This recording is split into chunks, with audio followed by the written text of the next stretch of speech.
Hello, happy October. Welcome to our October deep dive. I am just writing a quick note to myself. There we go.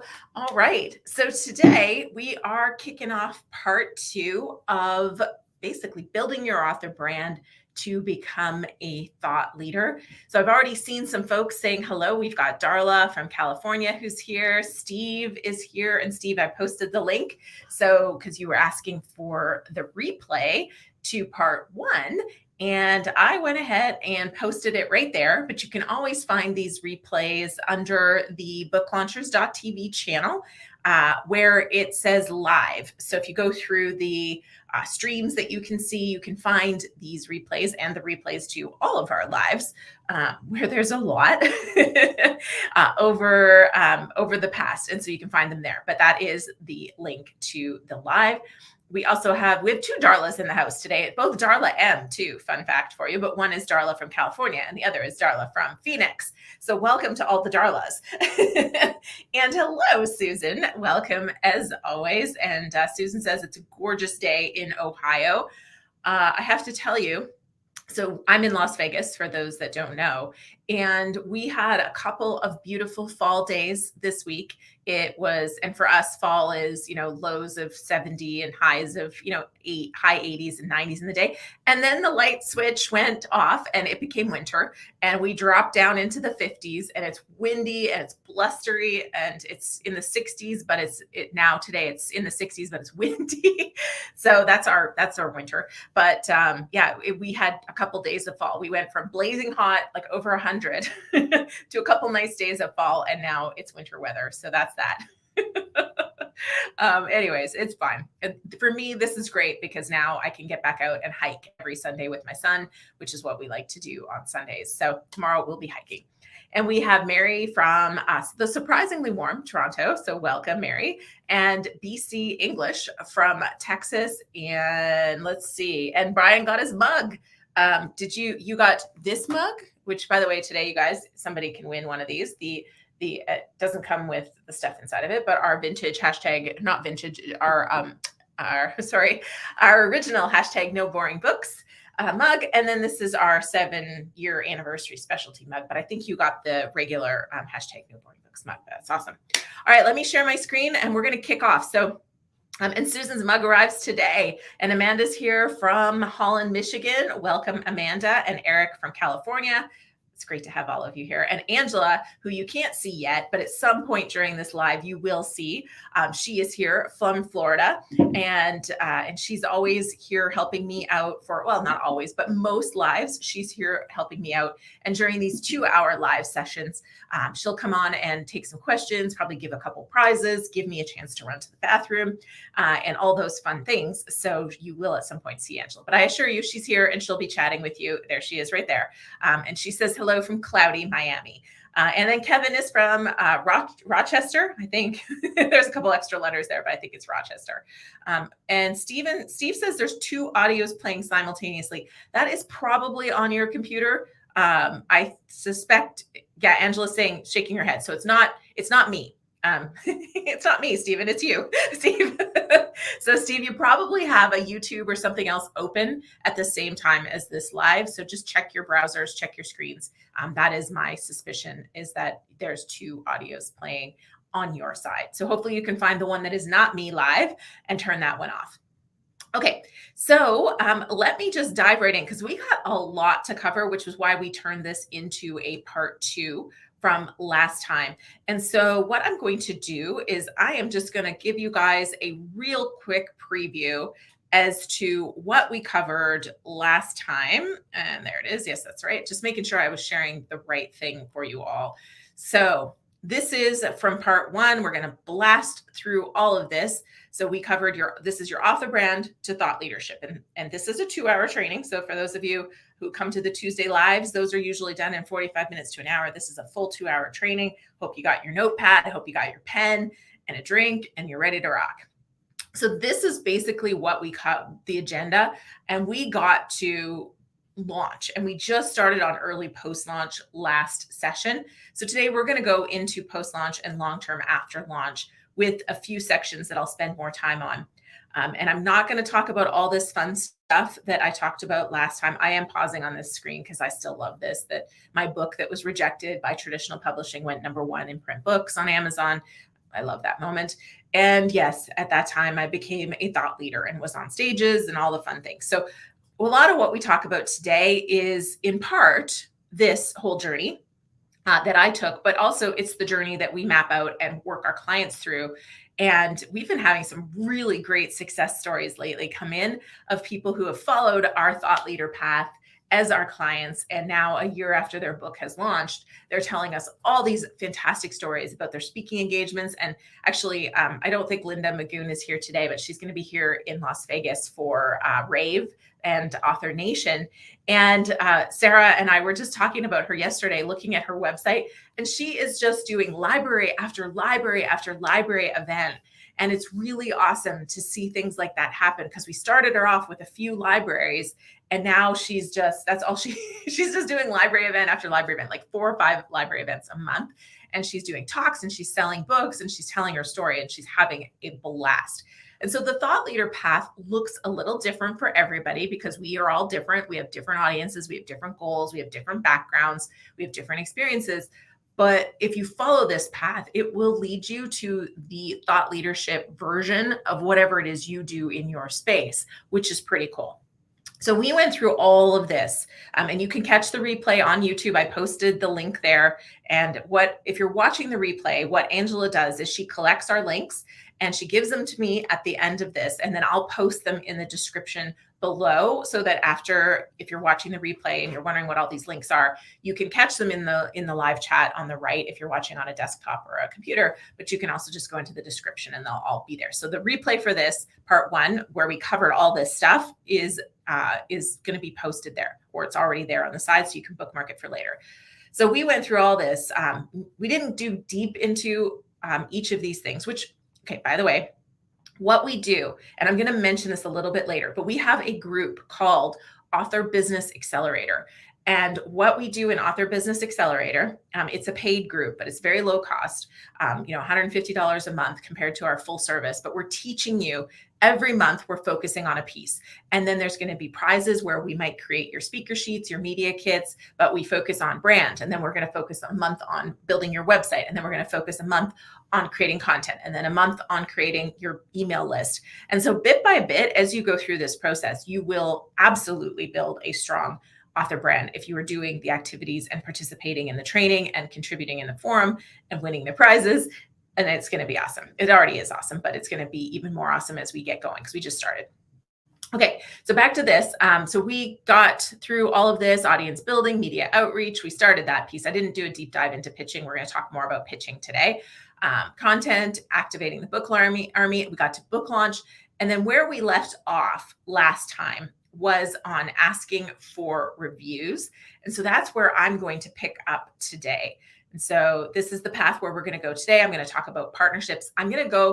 There's a lot of partnerships, and I'm going to specifically focus on influencer outreach today. That's where we'll go deep. I'm going to do a little bit on pitching for speaking engagements. I'm not going to cover this very deeply. We'll touch on foreign rights, and then we're going to do some pitching right here in this section, and carrying on through all the way down to the end. So that's where we're going today. As you can see, we have quite a bit of road left to cover on this journey. All right, so cruising through, this is what you missed. So I'm not going to stop and talk about any of that stuff today, because it's all in the replay. And what we are going to stop and pause. So we left off on reviews, and so I talked about asking for reviews last session, but I added some material because I just can't help myself.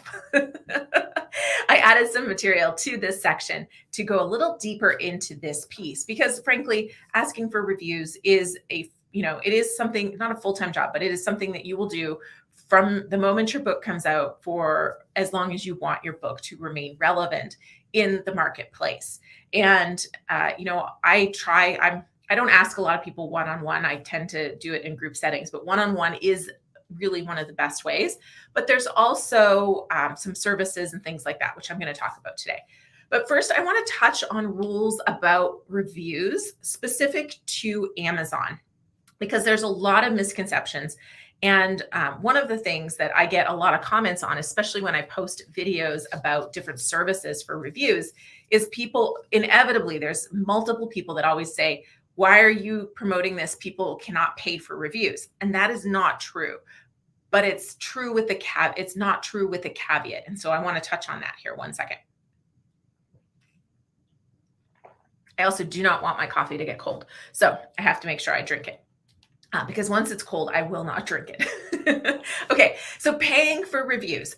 According to Amazon's rules, 100% you can pay for editorial reviews. So this is Kirkus. This is paying for, through NetGalley or Publishers Weekly or any of those paid review services. They are pricey. Just so you know, if you go to submit for them, you're talking hundreds of dollars for each of these review services. And sometimes they're harsh reviews that you would rather not have. You're not going to post it anywhere. But for these paid reviews, you absolutely can pay for them. They do not show up under the consumer review section. They're going to show up in your editorial review section. But their editorial reviews are especially valuable if you're doing library outreach and bookstore outreach, because they're going to look for your editorial reviews. And then you can put them in your editorial review section in Amazon. And then there are review services that you can pay. Now, here's where I get the pushback is you can't pay these services for reviews. You can. What you cannot do is I cannot go, hey, Susan, I'll send you $50 if you post a good review for Self-Promote and Succeed. You cannot do that. But what I can do is I can go, hey, Booksprout, can you show my book to a bunch of people who will potentially post a review of my book? They can voluntarily post a review, and they might post a bad one, but hopefully they post a good one. And then there's systems set up within Booksprout or Book Sirens or these other companies to encourage people to follow through on the reviews for the books that they request. So people get free books to read in exchange for, for their review. That is totally fine, because you're not saying, hey, Darla, give me a great review for my book, and when you do, I'm going to give you a present, or I'm going to give you a payment or a fee. And by the way, that should be a 5-star review. That is totally not legit. But having a book posted somewhere where somebody can opt in, ask for a review copy, and voluntarily leave a review, that is okay. Okay. Now, friends and family. I got more on this on the next slide, because a lot of people just ask friends and family. And technically, there's rules around this with Amazon, and there's also some things that I've seen happen. And so we'll talk about that more in a sec. I have an excerpt straight from the Amazon page, so you cannot dispute that side of what they are saying is okay and is not. I also wanted to put a recommendation on here, just so you write this down. When you give somebody a book for review, you should recommend that they say this disclosure at the end of their review. I received a copy of this book via, whether it's NetGalley or Book Sirens or, the author, and I'm for review, and I'm reviewing it voluntarily. That disclosure does help Amazon. It kind of just is one of those things where when people do that, because it's not a verified review, right? On Amazon, you guys know what I'm talking about when I talk about verified reviews. Maybe I will pull up an Amazon page and just show you guys these Amazon pages so you know what I'm talking about, because I want to make sure there's no misunderstandings here. Hi, Aubrey. Great to see you here. Dorothea is here as well. Hello. Great to see you. I hope I was going to say that too, Angela. I hope you've been doing well. And Angela just said that. And then we have Janine from sunny Michigan. Our book marketing manager, Sarah, lives in Michigan as well. So, okay, let me just go ahead and share. When I closed that out, I closed it out completely. That was my mistake. I'm going to go ahead and share my screen, and I'm going to take you guys into Amazon just to show you what I'm talking about with a few of these pieces, just so there are no misunderstandings as far as, here we go. So, okay, got that open, and let me share my screen. Okay. Now, and nope, that's not what we want. Where is it? Where is it? Amazon is not showing as a choice here. Okay, let me, nope. Okay, one second. I am not getting Amazon as a choice to share, which is not what I wanted. We want to do that. What? Oh, Angela's saying something. You're going to have to come on stage, Angela. I can't, the sign language is not. Well, I was going to say, let me try. I've got Amazon pulled up, so let me try to. Great. Yeah. Just pull up your book. Like you can pull up, yeah, you could pull up my book or, yeah, that's fine. That'll work great. I don't know why it wouldn't share, but it was not letting me share. I think. Okay. So. Oops. Oh, now you're sharing. Yeah, I don't want to share that one though. So I'm just going to put that in the background and maybe you can share Amazon. Okay. And Emily's here from Colorado. Welcome, Emily. And if this doesn't work, then we'll just go back to my presentation because I'll keep talking. Oh, here we go. It's loading up. So yeah, so scroll down just a little bit. There. Okay, that's too far. These are customer reviews. So this is what we're talking about. So let's see if you can find one where they've disclosed it. So verified review. So if you pause here on Chris G's review. So what I was saying about verified review. So you see that little orange statement underneath the stars that says verified review. So that shows up when somebody buys the book. So 99 cents all the way up to, whatever they buy, and then they post a review, they're going to show up as a verified review. Now, if you scroll down and find one that isn't verified, and then we'll see if there's a disclosure at the bottom of it. They're all verified. That's great. That's fantastic. And you probably have to go closer to launch anyways to find, somebody said it was disappointing. How rude. Okay. It's okay. I think I know that's the one that said here we go. All reviewers there. Did you have a verified view? You had a verified purchaser filter? No? Okay. No. Like I was wanting to see if you could see unverified, but it only shows you. Shows verified. Yeah. All right. Well, this is great.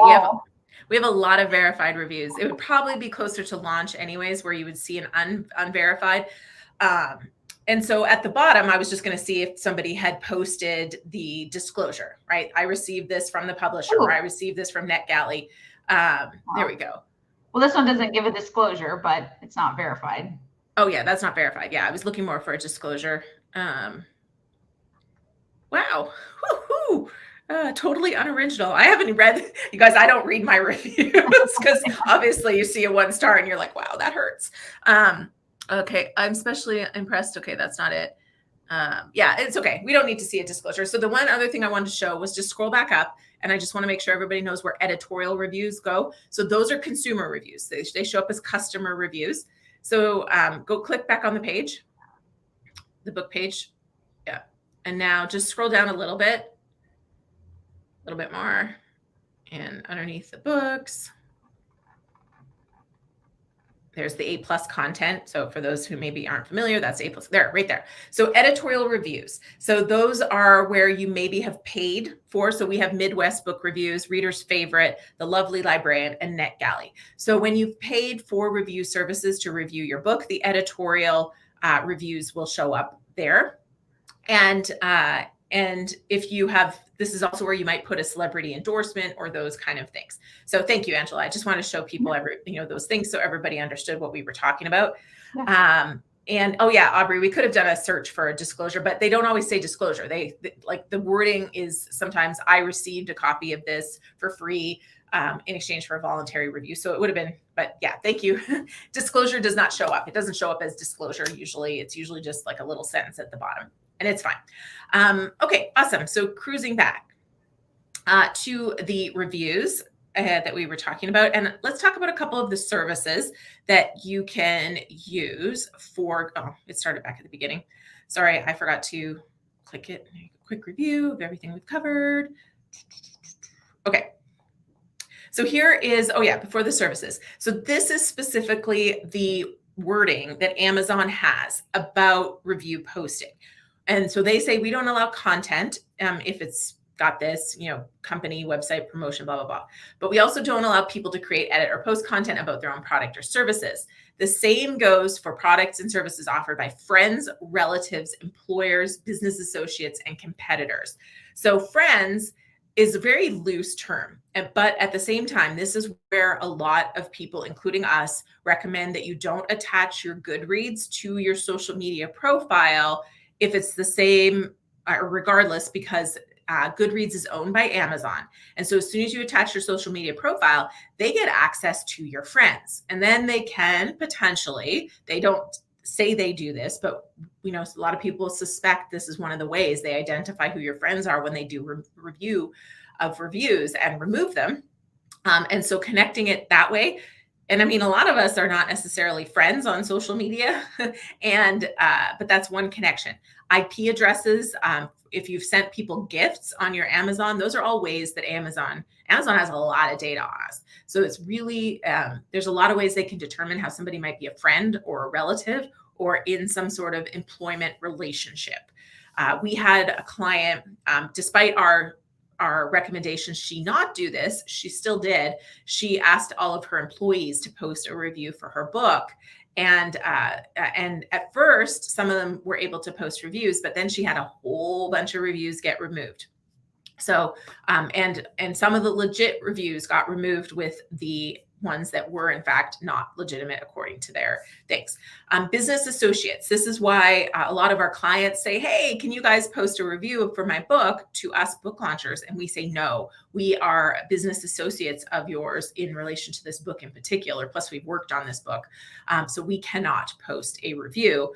Just like, I mean, competitors, they say that just so that you don't post bad reviews about anybody who is a competitor. Now, this is their review terms for all products and services, not just books, but it's important to know these terms because you really want people who don't know you personally to be posting reviews because that will make the reviews more legitimate and more likely to stick. And so this is where they go into even further. First, personal or financial connection to the brand, seller, author, or artist. It's questions, that's about questions or any of those kind of things. So this is really important to understand their content guidelines and what they allow reviews for. And it says we remove reviews. That's a hard sentence. We remove reviews posted by someone with financial interest in the product or any other conflict of interest. And then you can go here and see examples of reviews they don't allow. So they are very particular. And I've talked about it very openly before, but Self-Promote and Succeed at one point, I had 12 or 13 reviews removed in one swoop. And none of them were ill-gotten reviews. But what I suspect is that they seem like it because they're from people that are, YouTube besties, or they posted a review on my other book, or maybe I've posted reviews for their books and they see it as review exchanges, which are also completely allowed, or not allowed, I should say. So I cannot post a review for somebody's book in exchange for them posting a review on my book. That is 100% not allowed. And I suspect in some cases that could be what's happened with some of the other reviews that got removed. I don't know the exact 12 that got removed. I just know 12 got removed on my account. All right, so services that you can use to help bolster your reviews. So these are just 4. There's a lot of services out there. Book Sirens, and we actually have we don't have an affiliate account with them, but we do with Booksprout. And with Booksprout, if you use them, and Angela, I think it's just booklaunchers.com/Booksprout. I believe you get a free month of their service if you use our link, which you won't get on their website. So good advantage to using the Booksprout, our affiliate link for that. But Book Sirens and Booksprout are two programs that we use for pretty much all of our books. And I also have a YouTube video where I compared the two and talked about the two differences, or the difference between the two. And I have more content coming out about these two specific sites. Probably it'll end up being in December or even early January. But they get consumer reviews. And it's mixed for every book, again, because it's voluntary. They post your book, people choose to review it or not. And also you can get not accepted into their programs, which has happened to me and happened to some of our client books as well, because they know what's a fit for their audience and what's not.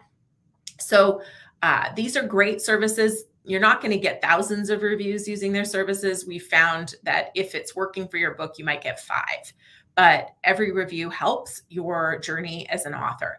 NetGalley is editorial. Just as an example, you can submit there. I always tell people that, NetGalley, most of our clients get 3 to 5 reviews through our NetGalley submission. However, they're not always good reviews. NetGalley are more professional reviewers, and so the reviews tend to be harsher than the consumer reviews. We see a lot of 4 out of 5 reviews. And sometimes they post them to Amazon and sometimes they don't as well. That's something to know about them. But they are a harsher reviewer. They're bookstore buyers, they're library buyers. But conversely, we've had clients get their book listed in libraries and bookstores and get written full blog posts about their books from a NetGalley reviewer who discovered it there, wrote a review, loved it, and wanted to share it with their audiences, whatever their audience might be. So there's trade-offs to that. But it is harder to get a 5 out of 5 on NetGalley because they are more critical. And a 4 out of 5 is actually a really good review from a NetGalley reviewer. They just save their 5 out of 5s for their absolute stars, right? The ones that are spectacular. There's also review services like Puppy, and there's Authentic Author Review Exchange, or sorry, I don't remember the exact what it is. There's a couple services like this where you can sign up, and if you're willing to read and review other books, then you get points, and that will go towards people reviewing your book.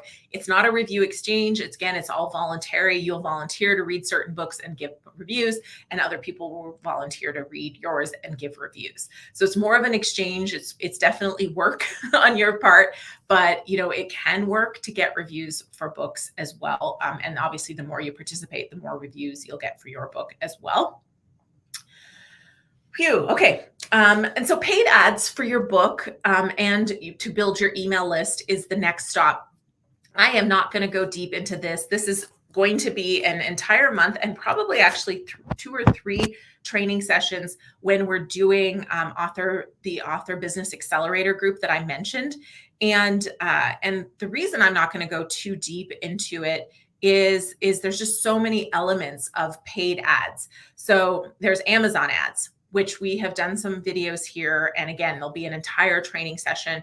And then Shane, who runs he's our online marketing specialist inside of the Author Business Accelerator. He'll also be, doing one-on-one calls, or not one-on-one, but office hours where you can get one-on-one help. You can share your Amazon ad screen and all that fun stuff.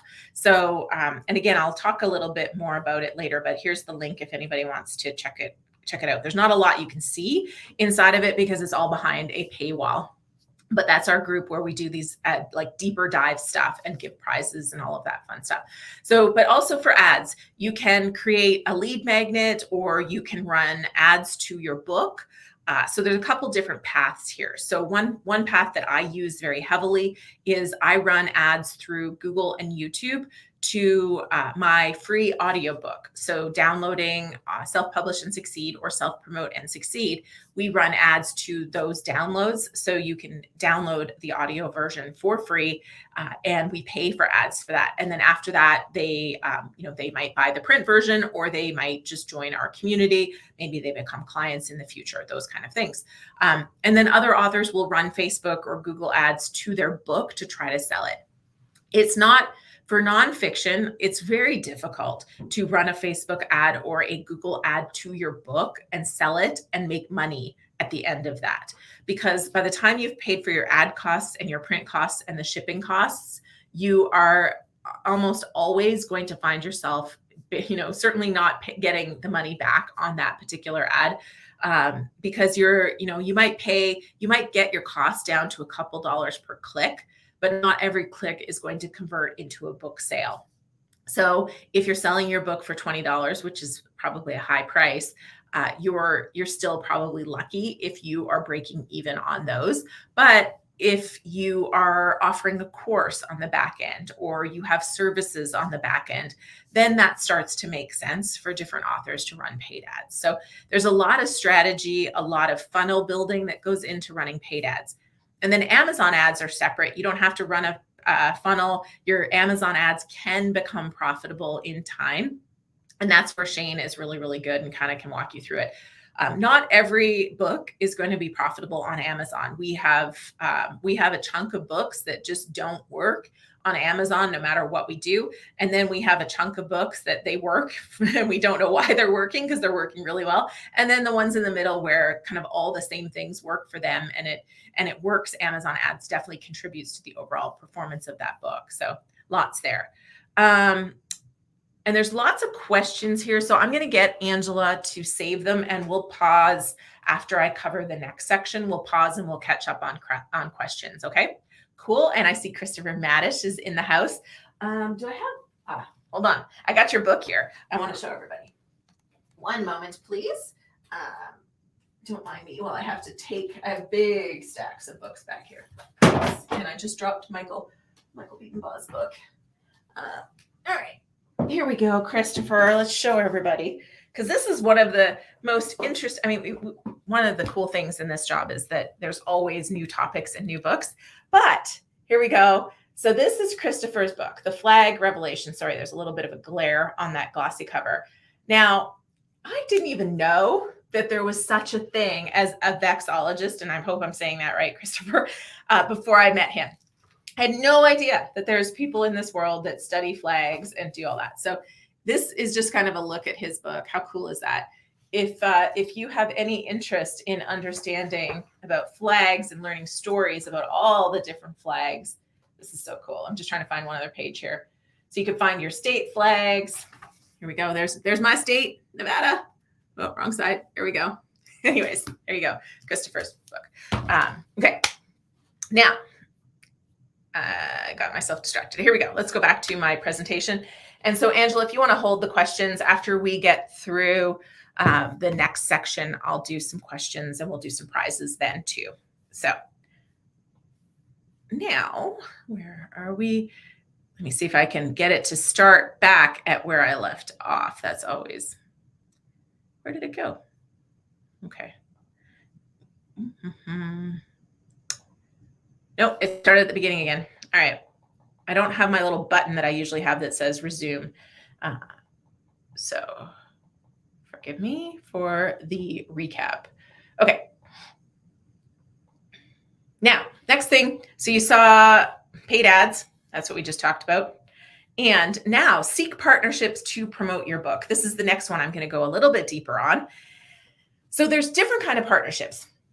There's 4 that we focus on for our clients at Book Launchers. There's bulk sales, there's partnerships with other authors, there's influencers, and then there's just creative things. And of course, not every book lends itself to all 4. This is part of what we do when we do roadmap planning for our clients. And there's bulk sales, which are outlined there. So businesses that you maybe frequent or your reader frequents.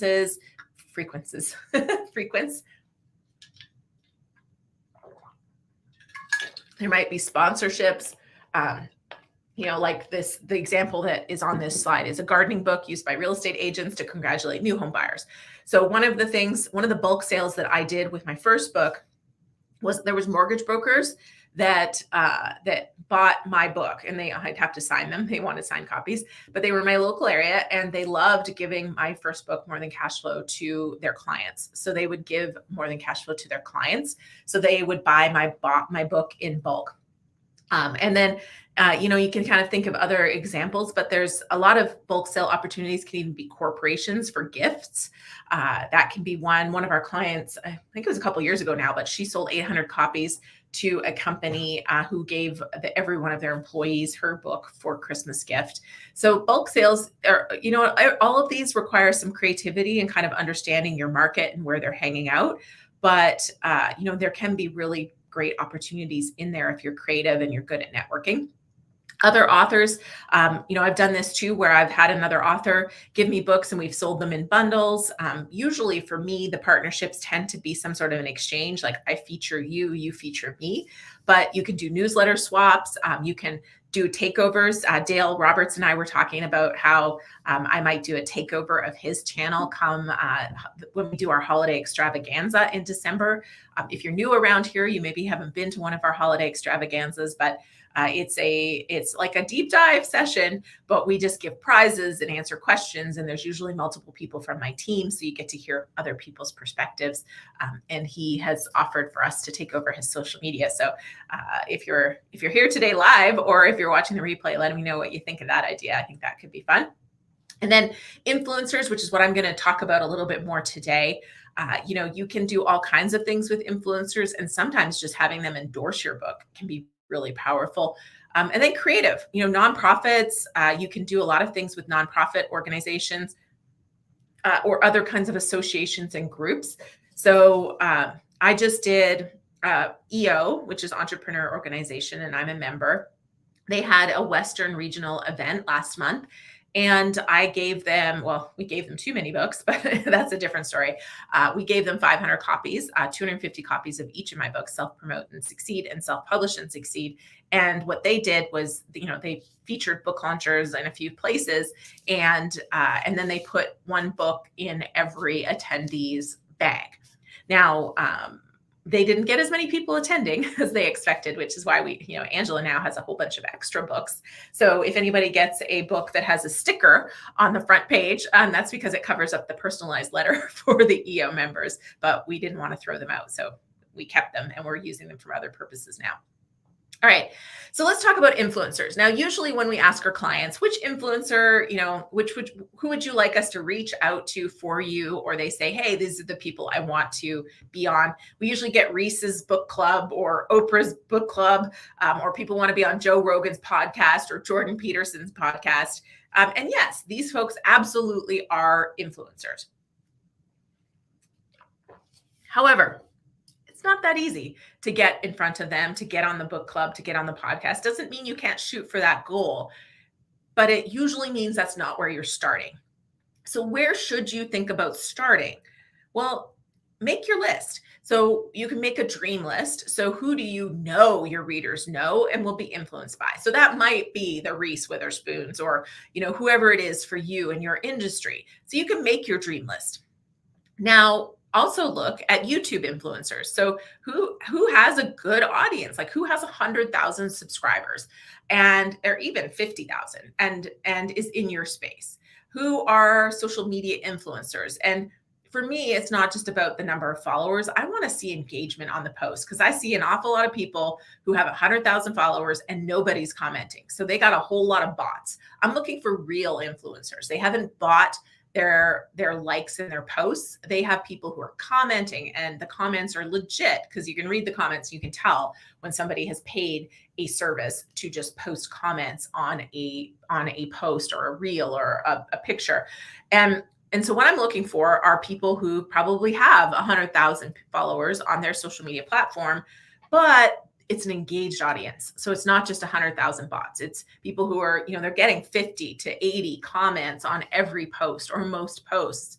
And you can see that they have influence over a group of people. Podcasts, live streams, I would go for the ones that are top 10 in their category, but it's not one everybody knows. And I say this not because I'm trying to take your dreams down. I'm saying this because everybody has to start somewhere. And you can aim for Joe Rogan, but you need to start at the smaller groups that are going to give you influence and open up your door a little further. So if you kind of look at it almost like pouring water on the cement to get to the other side, right? So you're going to start right here. You're going to pour in a little circle. And then as you pour, it expands a little bit, expands a little bit, expands a little bit. Sometimes it goes out to the side. You're not always going straight to where you want to go. And little bit by bit, you're going to get, you might not get on Joe Rogan eventually. You might, but you're going to get closer and closer, and you're going to get to more equivalent level media outlets. But that's not where you begin. But where you begin, and actually in a lot of cases, these are phenomenal places to begin. They have major influence over a smaller list. Even micro influencers, so content creators with 10,000 followers, that can be really, really lucrative, because sometimes that 10,000 can be a really, really engaged group. Popular authors, conferences, look at who's speaking. A lot of times there's a really big list of speakers and you don't have a clue who any of them are except for the 3 keynote people, but yet they're on stage. So they have influence, they have expertise. So why not try to connect with those people? And so those are all ways to make your list for influencer outreach. I'm just giving you 3 examples from my own, people that have been phenomenal referral sources, and you may or may not know who any of them are. Allie Fallon, who's Find Your Voice, she's actually not going to be teaching her course anymore, but she has been just an extraordinary partner for us. We've worked with her. I've taught classes for her. She has sent us a lot of clients, and it all started with me being on her podcast. And it's just been an extraordinary partnership, and it's been, very good for my books and for my business. And I've had a lot of fun with her as well. Chris Kremotsis, he runs PodFest and VidFest, and he's doing a billion things now. He's got a Bitcoin conference too. But I met him through PodFest, 7 years ago, and you might know him now, but when he started, it was, PodFest was started off really small and has grown. And he has been an extraordinary person for me, not necessarily referring business, but opening doors for me to do more and more speaking. And it ultimately actually led to me being in an entrepreneur organization. And then Danielle Cobo, she was a client of ours. And she probably referred 50, maybe 50 people to us as a company for services. And she's an author, she's a speaker, she's a phenomenal networker. And it's not necessarily somebody that you would have known who it was, but she has been an incredible source of referrals. And so a lot of people really focus on these big names. And yet these kind of mid-sized folks that you don't know their name, they can be extraordinary partners for you, your company, your book, and all of those kind of things. So this is where I recommend you start. And a lot of times you won't even know, which is why we have some people who come to us and they say, I don't want to be on that podcast. I don't want to be on a bunch of small level podcasts.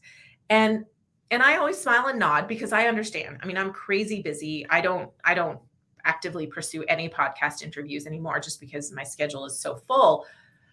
But if you are really actively trying to grow and you're turning your nose up at smaller podcasts, you will miss out on the Allie Fallons of the world. And you could miss out on building a relationship with somebody like Chris, who their organization is really small today, but 5 years from now, it's going to be massive.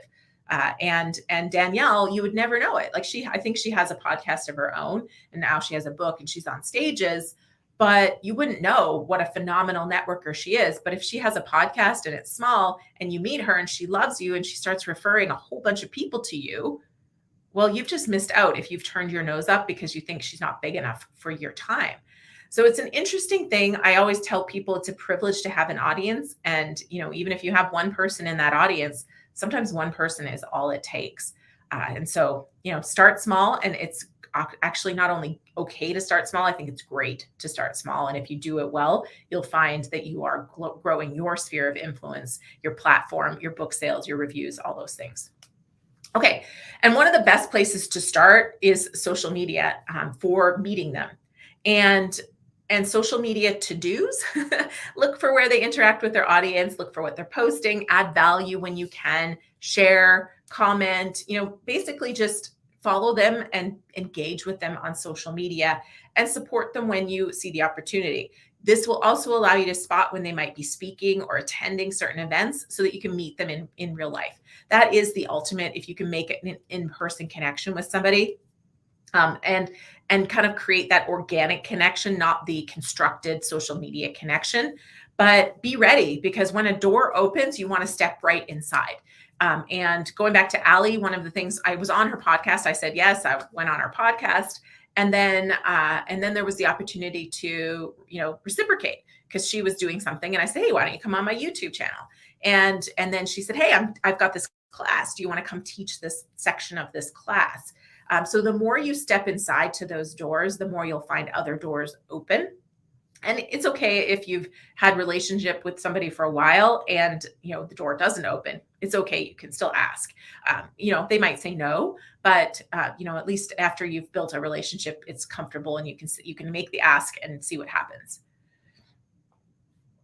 A couple of our client examples of this, Carol Sanford, she did this on Twitter and this was when it was Twitter.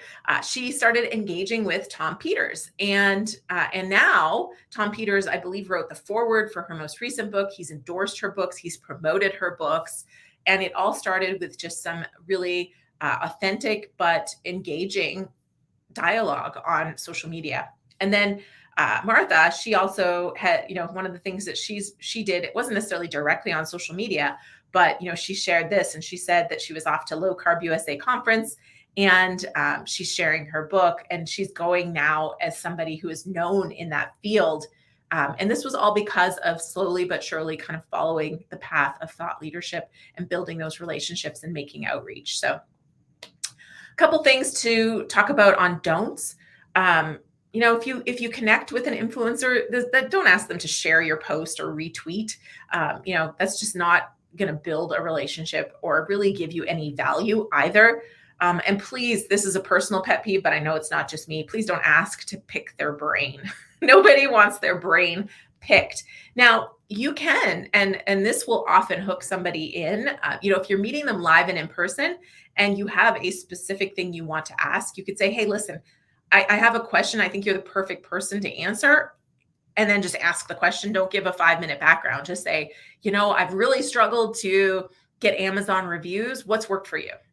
If it's appropriate to ask that person that question, right? Just have a really pointed, quick question, because most people love to help. They just don't have time for the 5-minute background story on why you're asking them this question and why you love their work. And they certainly don't want to have their brain picked, but they will answer a question and try to help most of the time. This is one that we get emails on all the time, and it's annoying. Can we have a call to discuss synergies? No, I don't want to have another call. I have a full day of calls every single day. And so, if you're reaching out to somebody, again, this is not going to fly.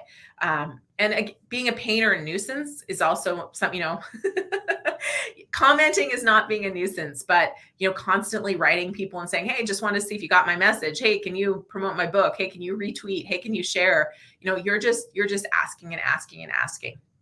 And conversely, don't be afraid to say nothing at all. Do connect, do comment, do post, because engagement is a great currency that you can give an influencer.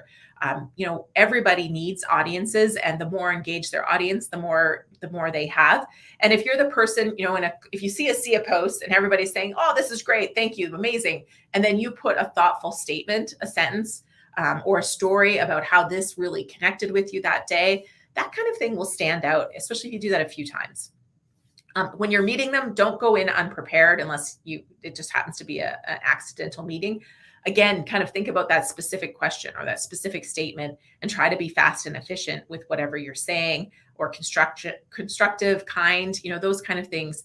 But, it is hard when somebody's a speaker, as an example, and they get off the stage, they might have 30 people around them, and they're going to want to try and give time to everybody. But if you take up 5 minutes and there's still 25 people waiting, they're going to have a hard time staying focused on you. So that's where being prepared and kind of knowing what you're going to ask, what you're going to say is really, really important.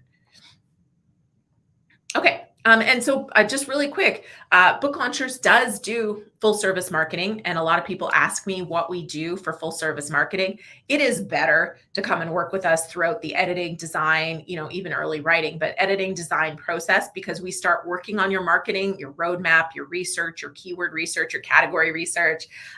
Who are you going to do influencer outreach to? Who's going to do endorsements? What's the review plan? All of that we work on while you're doing editing and design with us. But if your book's already out, we will review it and consider it. We don't take on a lot of books that are already out unless somebody's willing to go back and make some improvements and adjustments. But we will consider it, and we do pitch for live appearances. So if you really loathe the thought of pitching yourself for speaking or for podcasts or for media or for bookstores and libraries, that is something that we do. We will manage your Amazon ads. We submit to bookstores and library catalogs, book awards. And of course, we do strategic calls to support you in your strategy and summarize all that every month. So that is something we do as a full service offering. And then I already mentioned earlier, I just have a little slide for it. We also now have our new author business accelerator. We've put it on school recently because it's got a really cool platform with a calendar. We can do a forum, so people are posting and asking for support. And we have monthly training calls as well as office hours. So you can go and check it out at school.com/author business. And we've put Julie the book bot inside of there. So this bot was trained on every piece of content. You can brainstorm with Julie, the book bot, ask her questions about, hey, I think I want to turn my book into a course. What should I do next? What do you think of this idea? Or what is something I can do to, my book has stopped selling on Amazon. What's 5 things I can do? She's going to answer all those questions, and she does a great job. She also will filter through all of our content. So if you say, hey, is there a video on this? She'll pull the video up for you. Our team uses it to find the videos because we have 700 plus videos now. So that's a quick way to find video content on things. So I just wanted you all to know, because a lot of times I forget to tell you and people are asking afterwards. So there you go. All right, let's do questions. And next we're going to go into pitching for speaking engagements. And I have a little bit of a speaker path and some ideas and some speaker one-sheet examples as well for you coming up when we get to that part. So all right, Angela, what do we have for questions? So first, should you use AI for a review if it researches its vast database to critique your book content? I mean, it's not going to post it on Amazon, so I'm not totally sure I get that. What I do use, and you may have been on one of the lives when I did it, what I do use is I will take all of the Amazon reviews, like for my book, for example, I will take all the Amazon reviews, I'll copy paste them, put them into ChatGPT, and I will get a summary of the highlights, the lowlights, areas for improvement, things people like from the book, just to kind of get a sense of that. But I'm not sure exactly how I would use AI to post a review, or, because the piece is more like who is posting the review. That's more the concern when it comes to Amazon. NetGalley being a little harsh. So this is Aubrey. She says, Julie was talking about NetGalley being a little harsh. I wonder if it was more about a professional layout problem with self-publishers or what? Okay. So no. So NetGalley, the reviewers, how do I put this? So they're professional reviewers. So they're not necessarily going to give 5 stars to every book, whereas a lot of consumer reviews will generally give you, they're more generous with the 5 stars.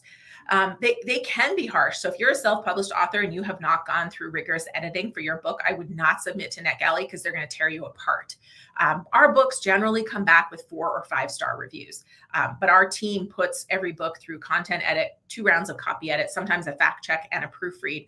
So our books are as good or better quality than a traditionally published book. So all of our authors, we're not worried about them coming back saying this book was riddled with typos. What generally comes back is more of a critical, like the structure, or not the structure, the storyline didn't work for me, or, I can't think of a good example, but usually it's a 4-star review and they love the book, right? So that's what I mean by harsh. So they're going to say, fantastic book, great read. I think everybody who's new to, writing books will love this book, 4 stars. So that's what I mean by they're a little harsher, because they are professional reviewers. And like I said, they're bookstore buyers, they're library buyers, they're bloggers, they're avid book reviewers. So they don't give 5 stars to every book because, if they read 100 books in a year, they're going to save those 5 stars for the 10 or 20 that they think are extraordinary reads. So a good or great book in their mind is a 4-star read. That's more like what I meant, but you absolutely don't want to post or you don't want to send them a book that you haven't gone through rigorous editing with, because they will tear it apart. I don't think we've ever had anybody say the layout was bad. I mean, our layouts are stunning. Our team, we have extraordinary designers on our team. So our layouts, even this book, which just came out, Reviving Our Republic, and it was a pretty fast project for the team. Even that, look at that layout. It's gorgeous. So yeah. And then here's Danielle Kogo's book, because I grabbed a bunch. I talked about Danielle. Let's see what her layout. Every layout's a little different, but I mean, these are good looking books. Okay, next question. Alan, speaking of great authors with books that are out, I don't have my copy of your book yet. I missed it. I think it came in on Friday, but I was not in the office to pick up my mail, Alan. Otherwise, I'd be showing off your book right now too. So this may be off topic, but my site technician wondered if there was possible to apply for affiliate linking to my Amazon page. So yes, you can get an Amazon business account and affiliate link. Generally, and I did a video, there's a lot of little rules around the Amazon affiliate links. And I think, Angela, there is a video on, and I'm trying to remember what topic I covered that under. There's a lot of places you can and cannot use your Amazon affiliate link. And so you want to be very careful to read those reviews, Alan. But you can get that. And I don't personally use an affiliate link for my book. And it's just because, again, I'm trying to keep everything clean. But if I was selling, say, paint, if you wanted to sell painting products that are similar to what you might talk about in your book, or like, your favorite paintbrush, get your affiliate link for that and promote those things and use it. And if there's other books you recommend, you could do that. And then in certain places, you could use your Amazon link for your book. But sorry, I can't remember the exact nuances and rules for that one. And there is a video somewhere. Did she just find it? Anyways. Angela's saying your book, your cover is stunning. Yeah, that's why I wish I could be holding it up here in my hands right now for Alan. Angela, you're welcome to put a link to Alan's book in the comments since I can't hold up his book right now. Okay. She may have found the link as well for you, Alan. There you go. All right, next question. And Alan is also saying our layout team and design team is fantastic. It is not just me raving about my fantastic team. All right, and Radom, I am sorry, I don't know how to say your name. I'll just read your question. What is your opinion on Kirkus reviews? So Kirkus reviews they're expensive. So that's the first thing I'll say about them. I can't remember the exact price because my team is the one that submits our clients for Kirkus reviews. We don't use them for very many books, but books that are going to have a big library strategy or a big bookstore strategy as part of it, we will submit for Kirkus reviews. They do have their reputation isn't as good in the publishing industry as it used to be. And so the only real reason to me to submit for a Kirkus review is if bookstores and libraries are a big part of your strategy and you need them, you need a Kirkus review and other reviews to, because they look at that, that's important to them. Yes, that's the right one. Angela was just clarifying that the link to the video that she sent was authors, are you making an affiliate income selling books yet? Yes. Yay. Thank you, Angela. She's amazing at finding the videos that I'm talking about. And also she dropped in the link to Alan's video. So fantastic. Thank you very much. All right, let's do 2 more questions. And then I am going to turn it over to you to do a couple prizes so you can open up the what are we thinking here? The live stream giveaway tool, and you can do a couple prizes while I run to the bathroom and then even answer questions as well. That's all the questions. Sweet. So I'm going to go do that right now. I'm going to pop out, take a quick break. Angela is going to do prizes. So if you haven't said hello, this is your chance to make sure you're in on that prize giveaway. And I'm going to pull you onto stage. Are you ready? Oh, you're there. You pulled yourself onto stage. Awesome. Thank you. Hello guys, happy Saturday. Sorry, my virtual background, I thought it would look good and it's like making me look very alien, but hope everyone's Saturday is going well. Let me get the giveaway tool going because we haven't given away a prize yet today, which we're an hour in, so that's a little unusual for us. Thanks for sticking around. Let me see. I've got this pulled up on one of my other screens, so I'm just going to pull the right people. And let me see if I can share this while we're actually doing it. So I'm going to go to present and let's see if you guys can watch live for the giveaway. Yes. Okay. I think this will work. All right. So there's been a lot more than 15 or 15 different people, I should say. So let's see who the first prize winner is. It can't be me or oh, it's Steve. Yay, Steve. I hope you're still here. That's awesome. Yay. So Steve, please email me at team@booklaunchers.com to claim your prize. We have our Oh So Soft journal, our hashtag No Boring Books mug, or you can receive a copy of either Self-Publish and Succeed or Self-Promote and Succeed. So those are our prize options. If you are outside the US, then please choose from one of the book options, either Self-Promote and Succeed or Self-Publish and Succeed.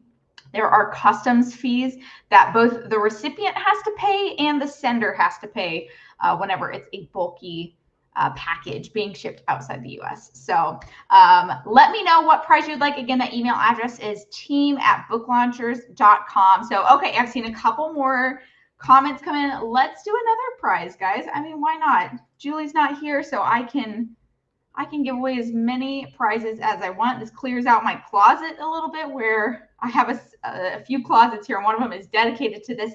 Yay, Aubrey. Yay, fantastic. Well, Aubrey, you know the drill. So please email me at team@booklaunchers.com. There might not be a prize yet that you haven't won, but that is okay, because we love winners here. And something I would love to see, I'm going to stop sharing. There we go. Something I would love to see in the comments, because we have 38 people watching right now, and I would love to see who is here live, who was actually on our first rendition of this training back in September. And if you weren't, and you got the replay link that Julie shared at the beginning, I am just curious who was in the September deep dive training that we did on YouTube, and who is here today, who is continuing on. So go ahead and put that in the chat. Let's see. I don't see anyone posting anything yet. Okay, Susan, yes. And I think you actually won a prize. Alan, of course. Yes, we love having some of our YouTube besties here. Kevin, Christopher. Oh, you were here. Or Kristen. I'm sorry, Kristen. Mary Kay, if you missed the September one, that's totally fine. We did post the link earlier, but I will go ahead and put it in the chat again. That way everyone has it handy. So Julie will put this in the description afterward, but here is the link to the first half of this training. So do feel free to share it. Darla was here. The Heart's Way. Oh, I remember Janine. I think that's what you said. Because your YouTube handle is different than your name. So that's awesome, guys. So many people are here. Okay, so on another note then, for whether you were here the last time, let's just focus on today. What is something that you have learned today so far? I mean, we were only halfway through. What's something that you've learned that you didn't know or haven't yet implemented with your book, whether it's paid reviews or how to handle those? What is something that you've learned today so far from Julie's presentation that you have not yet implemented for your book, or you plan to implement it in the future? Aubrey, I'm so glad that you love these. We love having you and everyone else on here. That's awesome. So yeah, go ahead and put that in the chat. And that might be one of the prizes later, just FYI, is letting me know what one of your favorite things is that you have learned today so far. Okay, I like Susan's. I like the do's and don'ts for influencers. I'm looking forward to the speaking segment. Yeah, absolutely. Julie, in the last deep dive, we had shared a Dropbox link for the roadmap. Is that exclusive to that specific September one, or are we also sharing that one today? No, that was for the September one. I don't think we'll share it today. Yeah, I hadn't planned on sharing it today. Maybe we'll see. But yeah, I actually don't know if the same Dropbox link would be valid, because we might have moved it since then. So anyways, I can double check if we do plan to do it for this one. I haven't seen any new questions come in since you've been out, but I'll scroll back through and double check. We've got a couple prize winners and a few more entries from people who said hello. So great. All right, I'll dive into the next prize in the future. Wonderful. Well, thank you so much. Oh yeah, partnerships. People are liking the wow, a win. How do I get to appreciate it, Steve? Oh, that's great. Okay, I'm going to just dive right back into the presentation, and we'll pick up where we left off on speaking. So if you do have any questions as I'm going through it, you can just go ahead and let Angela know. And I figured it out, you guys. Play from current slide. I found my button. All right. So pitching for speaking engagements, that's our next stop on this this thought leader roadmap that we are on. All right. So the speaker path. If you are new to speaking, and one thing I want to address is that a lot of authors, they come to us and they'll say, I want to write a book to become a speaker. And that is fantastic. They think the first speaking gig they get after their book comes out is going to be a paid speaking gig. And that is extraordinarily rare. In fact, I still do a lot of speaking for free. And I'm happy to do it because I have a business in the back end that a lot of times if I'm saying yes to a speaking gig and I'm not getting paid for it, it's because I'm hoping to be in front of an audience of people that are going to join my community, and they're ultimately going to either become a client or tell somebody else they know who becomes a client. So it feeds the business. That said, if it's not a perfect fit for the audience, then I would like to be compensated for that engagement in some capacity. But I don't expect every gig is going to compensate me.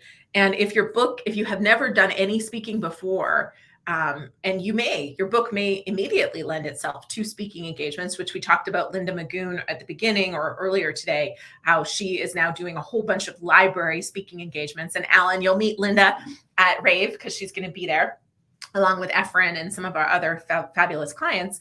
But I don't even know if they're paying her for these engagements. Some of them, I think she's getting an honorarium, but she's selling books at them. And so that's where we want to start is what's your goal? Is your goal when you want to become a speaker that you want to be like, Danielle Cobo and she gets paid for her speaking engagements?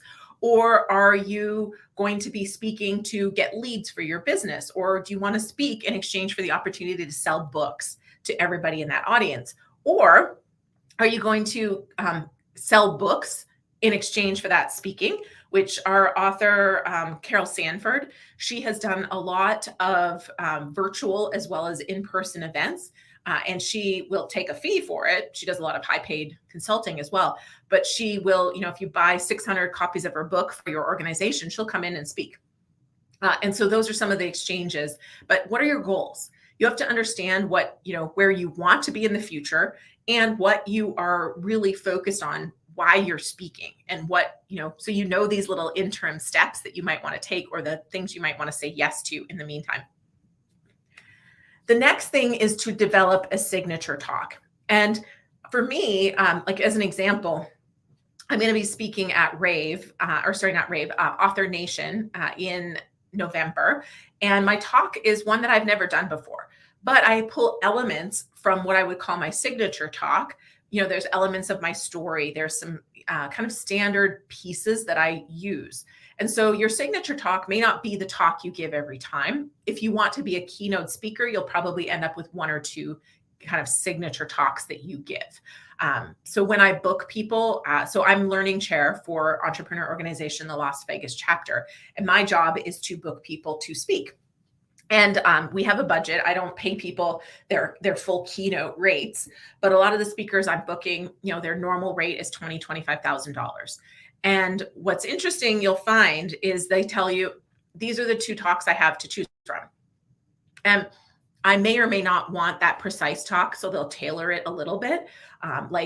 Next week, I have a speaker coming in who is a 3-time world Guinness Book record holder for ice swimming, long distance ice swimming, Ryan Stramrud.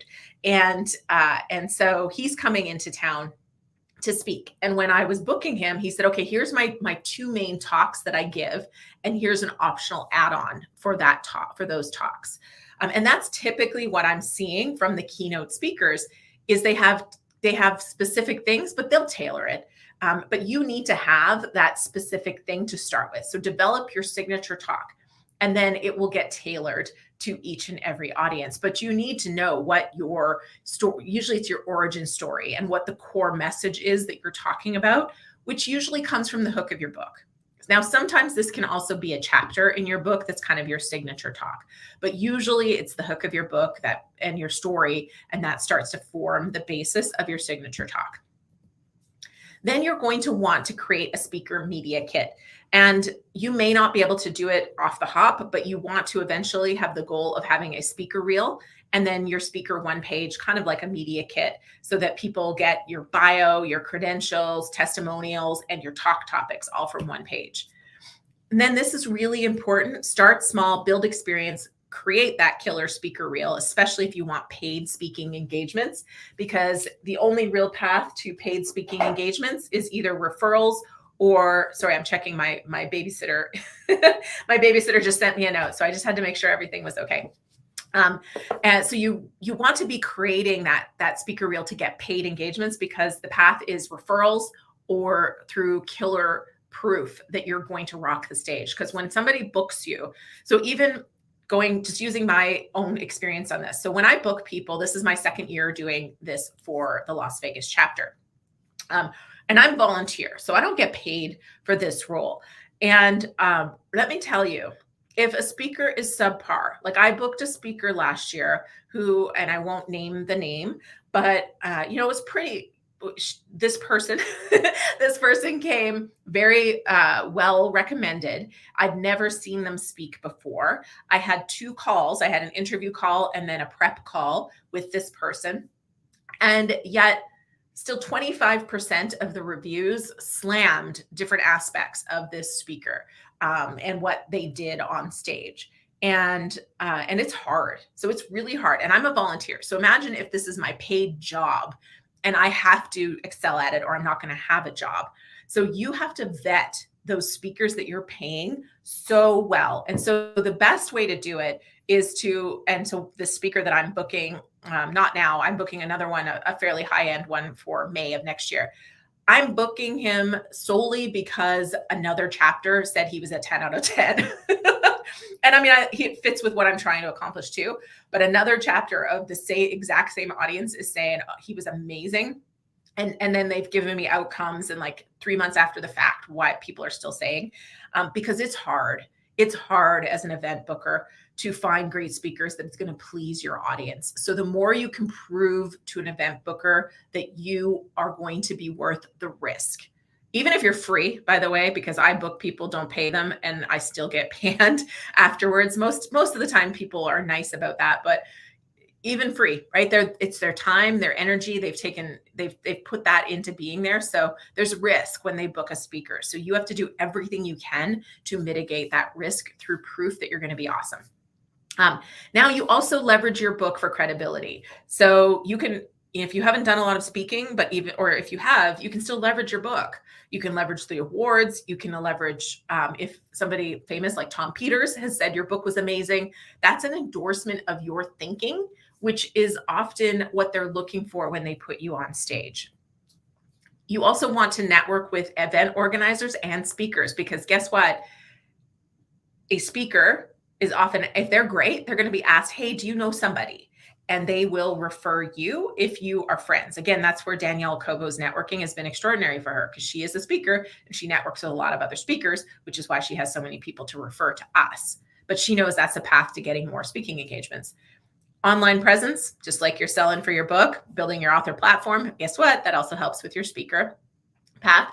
I get speaking invitations because of my YouTube presence. So I sometimes actively submit for speaking opportunities, but a lot of speaking opportunities come to me because of my online presence. So again, another reason to build a strong author platform and be somewhere, not just on a website. So YouTube channels, Instagram, Facebook, especially if you're a speaker, putting yourself on video is really powerful. And then you'll actively pitch yourself to speaking opportunities. And I'll talk about that in a minute. Then you want to collect and leverage testimonials. This is something I have not done well this time around. When I was a real estate speaker, I collected letters after every talk I did. I got a letter from the event organizer basically saying I was easy to work with. The crowd loved me. We would definitely book her again.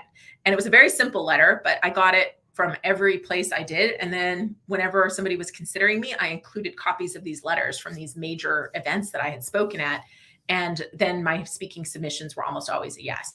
Because again, going back to that, the risk mitigation, if you have other event organizers saying you crushed it, then somebody's going to feel a lot better about booking you. So collecting and leveraging those testimonials, then you can put them on your speaker one sheet, your website, and all of those places, because it really helps with that risk mitigation. And then woohoo, hit 5 and repeat, or hit 9 and then go back to 5 and repeat. Keep learning, keep going, keep growing. Update that speaker reel as you get more speaking engagements, and continue to network and grow and build that platform. Those things are all going to feed into being able to do more speaking. Now, well, I'm not there yet. So this is a speaker one sheet. These are examples of speaker one sheets we've created for our clients. When we talk about speakers speaking inside of the Author Business Accelerator, one of the prizes that month will be, we will create your speaker one sheet for you, because again, we have extraordinary design team and they do a great job of this, but we also write the copy, create a lot of the copy for this page. But this is an example of what it should include. It's got your social media links on there. It's got your bio. It's got speaking topics and where you've already appeared. So Devontae Blows, he's been on XPCon 2023, XP Big Agent Meeting, Western Washington University, E&I, Central Valley Ranch, Rise Above, so forth. So being able to showcase where you've already spoken is really important. Kenneth Monahan, he's been on the Neurology Support Center, University of Ulster. I don't know if I'm saying that right. Kenneth is overseas. I believe he is in Ireland, is where he lives. And then having the ability to download your image, your picture, that's on this speaker one sheet, and also your book, right? The book is available from these places. So this is a simple speaker one sheet. This is very similar to what I get submitted from these big keynoters that I am considering for EO Las Vegas as well. So creating something like that for your own book and your speaking engagements is really important.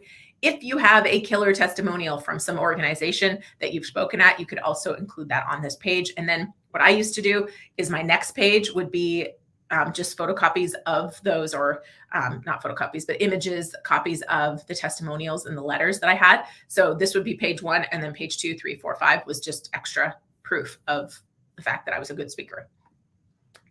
Okay, so here's some things to consider when you are pursuing opportunities. And there's actually, I've been talking about her today, and I almost forgot that I had a picture of Linda. This is an example of one of Linda Magoon's talks. So she wrote Live Free and Hike.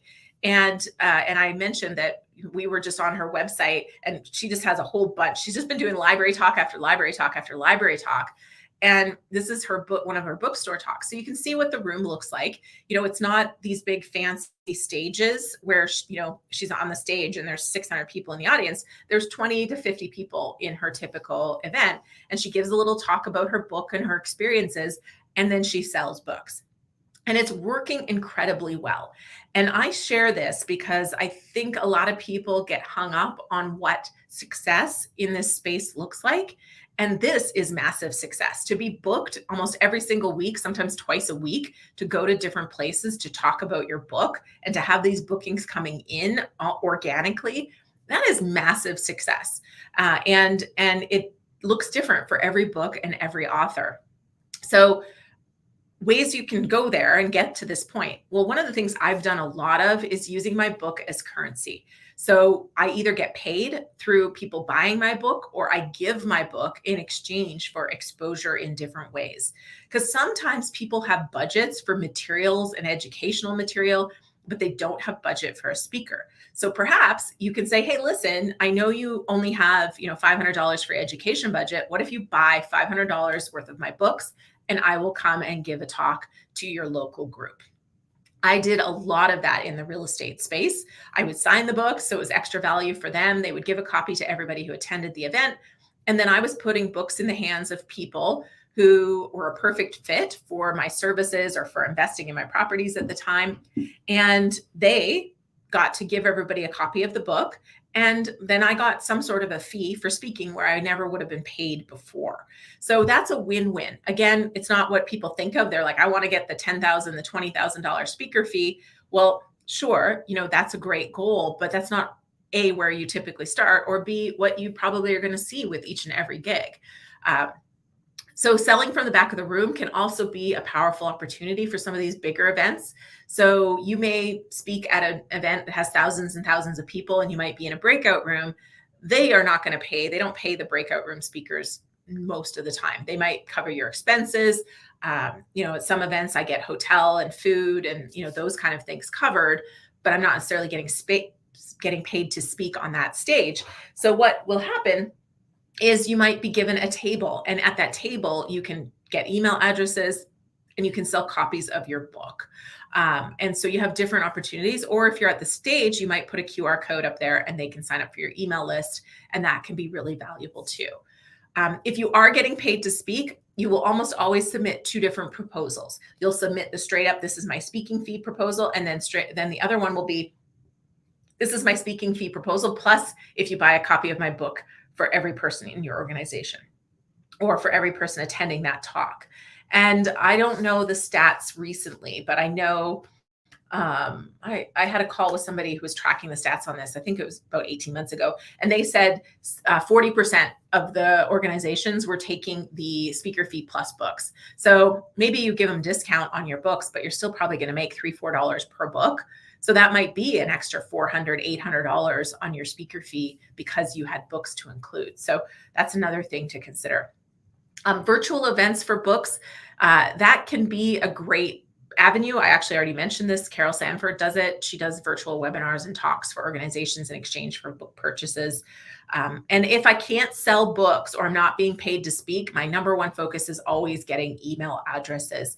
And one tip you can take away is when you do give a talk, you can hand out a feedback form, because some organizations won't allow you to collect email addresses or to get email addresses from everybody, but they'll be fine with you collecting a feedback form. So you can hand out a feedback form, and on it you can say, hey, do you want to get my free worksheet or my free audiobook or whatever it is? Just fill out this name and email address, and when you return the feedback form, I will put you on the list to get that. So that can be a way to collect email addresses, even if you're not necessarily supposed to. Paper and pen list is always the best way. So when you come to a booth that I have or that Book Launchers has, we will probably have a QR code, but we will also have a pen and paper list, because I've found that a lot of people don't end up signing up through that QR code. They open it up, they talk, they get distracted, they leave, and they never actually sign up. But if you have pen and paper, they'll write their name and address down. So I want to see what you guys are talking about. Let's see if anybody has any questions, because speaking is a big, big subject, and we will spend a lot of time on it in Author Business Accelerator, and we spend quite a bit of time working with our clients on this piece as well. All right, any questions? Here we go. Does Julie do the For You? I don't. I could test it at Author Nation. That would be fun. I think a lot of groups would look at me really weird if they've never seen a YouTube video. So if you're here for the session on learning how to strategically use free books to grow your brand and your business, this talk is for you. I should try it. I don't know if I've got the guts, but maybe I'll take that into consideration. Okay, for the reel, do you want those to be actual events? Okay, Susan's question. So for the speaker reel, do you want those to be actual events, or could you do one privately and record it for the reel? You ideally want it to be live events where you get audience reaction, and multiple events ideally as well. In lieu of that, recording something is better than nothing. And in lieu of a reel where you have multiple events to string together, you can take one event and take a 5-minute clip from it. And because sometimes they'll just say, submit a reel of you talk, or submit a video of you talking or giving a talk. And so this is where, we've had some clients do talks with Blue organization. I was just promoting their expert boot camp this past week. And they'll film you in front of a small audience. I was honestly disappointed that they just basically film you at the front of the room. So you might be at, I did it with them and I was at MIT. They don't get audience reaction. They're just filming you at the front of the room, which isn't as good. You see the best speaker reels, they're going to see you and the audience, and they're going to see you interacting with the audience, because what they want to see is engagement. They want to see clapping. They want to hear laughing. They want to see the audience high-fiving, so that's the best. But, if you have nothing, start with what you have, and you could film in a room in a professional looking setting and film that. and then go from there. But you really do want that live audience. And in an ideal world, you want multiple settings where you're in different outfits, different talks, different reactions. Aubrey says, do most people use the same one page for both speaking and podcast bookings? Best practice? No. So speaking is really geared towards that keynote. A podcast, we do media kits, and generally we use those for radio, TV, and podcast. Although if we're really focused on podcasts for one client, we might create just a podcast one sheet.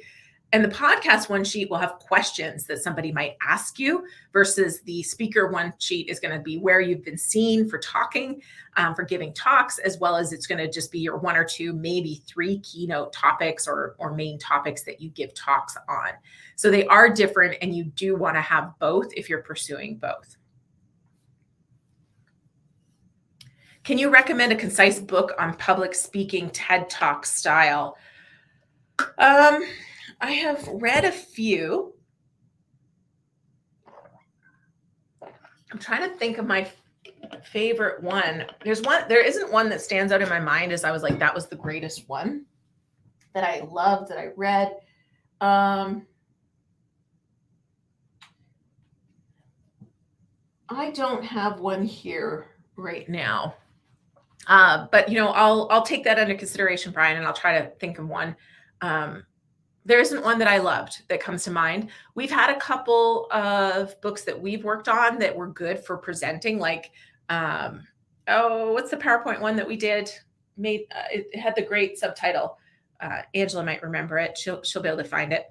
So that was good. And then there was another one we did on speaking that was pretty good as well, but not TED Talk style. But I'll have to go look, Brian, because I can't think of it off the top of my head. It's been a couple years since I've read any of those books. Okay, is there another question? If you don't have a reel, have you found a blue talk like you did to be helpful for establishing a reel? I mean, it's better than nothing. So like the blue talk, again, what I was disappointed with was they didn't get audience reaction, and it wasn't a big audience, to be fair. I think there was 20 people in the room, but I think the audience reaction is really, really important. And I think that just having a video of you speaking at the front of the room is better than nothing, but it's not great. And so what would be better is if you had the blue talk mixed in with speaking somewhere, or like if you're Linda Magoon and you're not ever in front of a big audience, you could just have a videographer come out to a couple of them, and you're seeing a couple different settings. Just get them like giving you an ovation as you stand and you welcome. And you can even tell people in the audience, hey, I'm filming this. I need you to go crazy. People will participate in those kind of things. And so that's probably what I would do if I was trying to create a speaker reel and, pursue that side of it. I would try and get as many talks as I could and just film them all and get them strung together. And blue talk could be one, but I think without the audience reaction piece, you're missing something there. Mary says, do you think landing TEDx talk is beneficial, and where in the maturity of a speaker's work is it a worthy goal? Yeah, I think there's value in it. We've had quite a few clients actually do TEDx. We even had Robert Bell, who did a TED Global Ideas. I mean, that changed Robert's life, like his trajectory from his book to doing podcast interviews to doing the TED Global Ideas talk.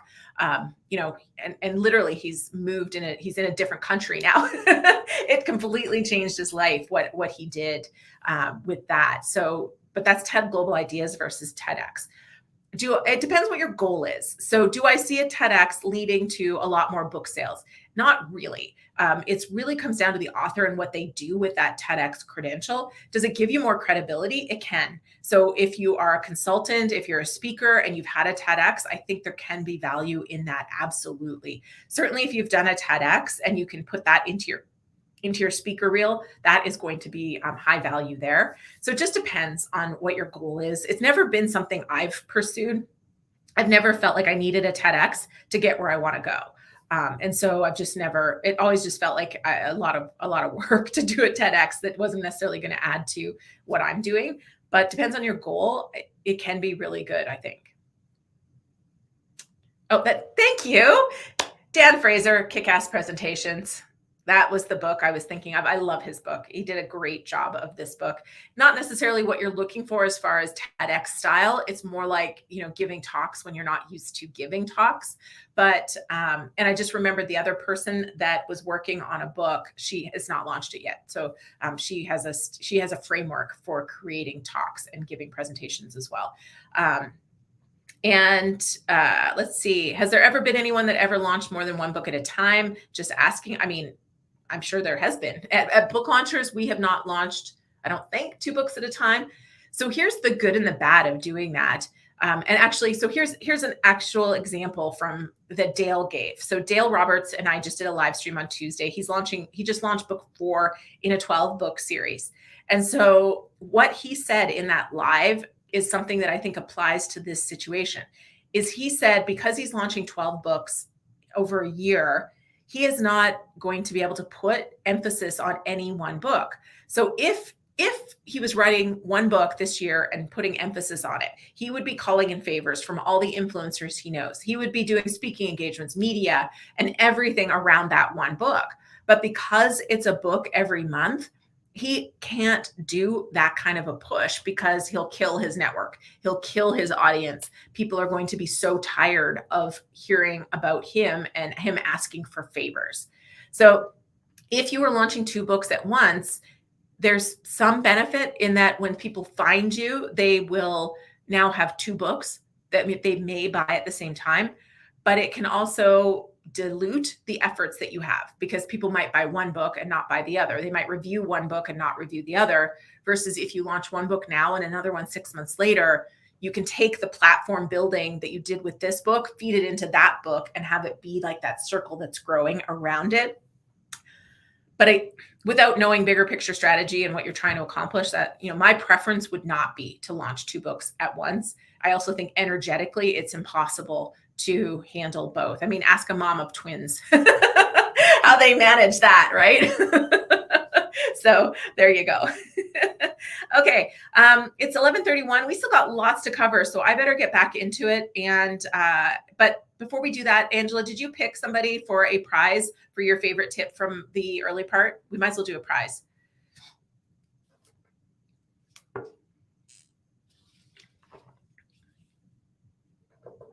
All right, the Heart's Way and Imagery and Insights, coming up with a wish list of who I would like to get to know, meet, and collaborate with. You have won a prize. Are we doing the usual? Do you want to come on and tell? You can do the instructions. Yes. So that is Janine. So Janine, please email me at team@booklaunchers.com. I had talked about what the prizes were while you were off earlier, Julie. They are, for anyone who is just hopping on, they are either a copy of Self-Promote and Succeed or Self-Publish and Succeed. We have our Oh So Soft journal or our #NoBoringBooks mug. So please email me with the prize you would like and your mailing address so that I know where to send it. If you're outside the US, though, please choose from one of the book options. So again, either Self-Promote and Succeed or Self-Publish and Succeed. I will put the email address in the chat so that you know exactly where to send it. But thank you. That was a great one. There were lots of really good ones. That one just happened to be my favorite. Great. Thanks, Angela. Okay, let me bring my screen back up. I unshared it by accident. Okay, so here we go. This is where we left off. Let me just make sure you guys are in fact seeing what you're supposed to be seeing. Yes, you are. Okay, so let me go back here. Okay, so next up, we have another stop on our thought leader journey. And play from current slide. There we go. Okay. So we went from speaking engagements, tracking growth of platform. We're not going to dive into that today, but that's tracking emails, website visitors, followers on social media, et cetera, et cetera. Okay. And we have this on our roadmap as 6 months to a year later. Sometimes this will happen faster. Some of these things, some of these things you're constantly doing, which is just kind of something we shift focus on these other things the further out from launch that you get.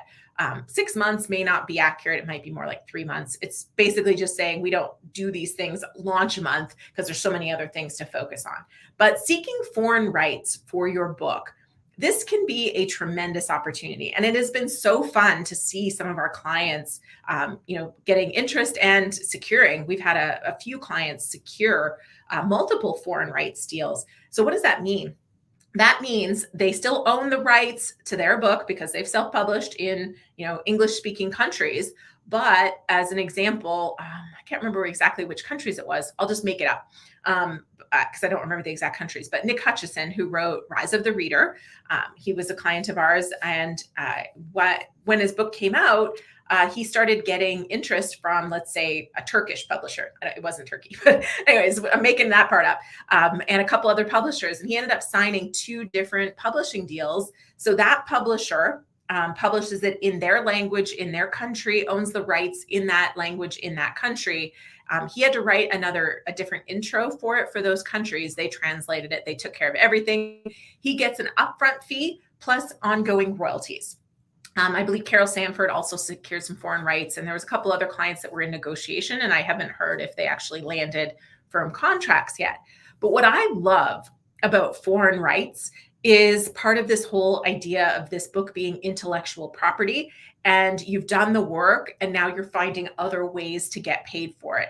And frankly, your book probably never would end up in those countries, in those languages otherwise, because you're probably not going to pursue the translation of it. So having somebody else buy the rights to that country while you retain the rights and ownership in all the English-speaking countries can be a fantastic way to go. Now, how does that happen? Well, first of all, it almost always happens if your book is selling well and it's of interest in a foreign market. So by the way, my books, Self-Published and Succeed, Self-Promote and Succeed, that topic just not interesting to the foreign market. But things that are mindset related, sometimes certain health topics, those can be really interesting in foreign markets. There's a demand for those kind of books. And those foreign publishers are actively seeking content from other countries that's selling well, that has great reviews, and they meet those criteria for those topics. And being self-published, they immediately know they can get a better deal than if they try to negotiate with a big 5 publisher here. So it can be really, really appealing. So how do you find it? Well, we work with DropCap. So we pitch our clients to DropCap, usually about month 3 post-launch, because at that time we have enough reviews, and we have a monthly meeting with the agents, and they become your agent. So they represent you at the Frankfurt Book Fair and all these book fairs all around the world. They pitch you to the publishers that are seeking that, and they become your agent, and they get paid when there's a deal. So you're not paying them a fee. And so that's what happens for our clients. And some of the books they take and some of them they don't, because they know what the appetite is. And again, it goes back to sales volume and reviews. And also a factor in the international market is your social media presence. So having social media followers or a visual proof of your kind of not your expertise, but kind of the reception to your ideas and your content. That does help this market. So all of that plays into whether they take you on as a client or not. Now, if you're not a book launcher's client, you're not going to be able to pitch to their agents. But what you can do is you can use this link, booklaunchers.com/dropcap. And that link allows you to list your book on the international marketplace. When you do that, there's a fee. I think this is a reduced fee going through this. We get a discount. So this is a book launchers link. We get a discount for you. But when you do that, if there's interest, so there's publishers actively shopping. And I know we've had a couple of authors that have used this link in the past that have had interest. Again, I don't know if they actually ended up signing a contract. But what typically happens is if you start getting interest, you can then let DropCap know, this publisher has contacted me. A, are they legit? And B, are you interested in representing me to negotiate this deal? And so that's kind of how DropCap works. That's what we do with them. But their international marketplace does allow you to kind of shop the international market without going to the Frankfurt Book Fair on your own. And if you don't have access to an international rights agency directly, if you get enough interest on your book, then it'll be a lot easier to get them or some other international rights agent to represent you and start shopping your book for you internationally. Okay, so then the next piece we're going to talk about is pitching to media. So placing thought leader articles in media. I'm going to talk kind of generically about media in general, but I do love articles in particular. TV is fun to do TV. We've talked about that before. Being on a live television show can be great, but it doesn't sell a lot of books. It doesn't grow your platform typically. It can be a good credibility booster, like as seen on, whatever station it was. But more and more TV is not what it used to be. I mean, how many people even have TV? A lot of people just stream their content now. And so articles though are great because people are still reading online magazines. They're still consuming content, even physical magazines, newspaper content. It can still work. And so pursuing that can be great. Oh, I had a couple examples here of kind of who you're aiming at. So Live Free and Hike, Linda Magoon, I've talked about her a lot today, so I put her book up here. Her book, when we started pitching it, was aimed at individuals kind of in a couple of spaces. So travel interest, as well as females who are kind of getting out of a bad relationship of some kind. And in the end, what we discovered is kind of what we've talked about today was libraries love Linda. And we found that out first when we had a booth at the American Library Association, and Linda was there doing a signing, and she had a lineup. Like usually the lineups are for, named authors that people know and recognize. We did promotions leading up to this, but there was a lot of interest right off the hop from librarians for her book. But travel sites, women's groups, these are all areas where you might pitch hers. Brent Pullman, Leaders Look Within. His book is aimed at business owners and managers. And it's pitched, he's had a lot of success speaking through his alumni groups, his business associations, and business groups. And so he is an example of somebody who has followed the speaker path.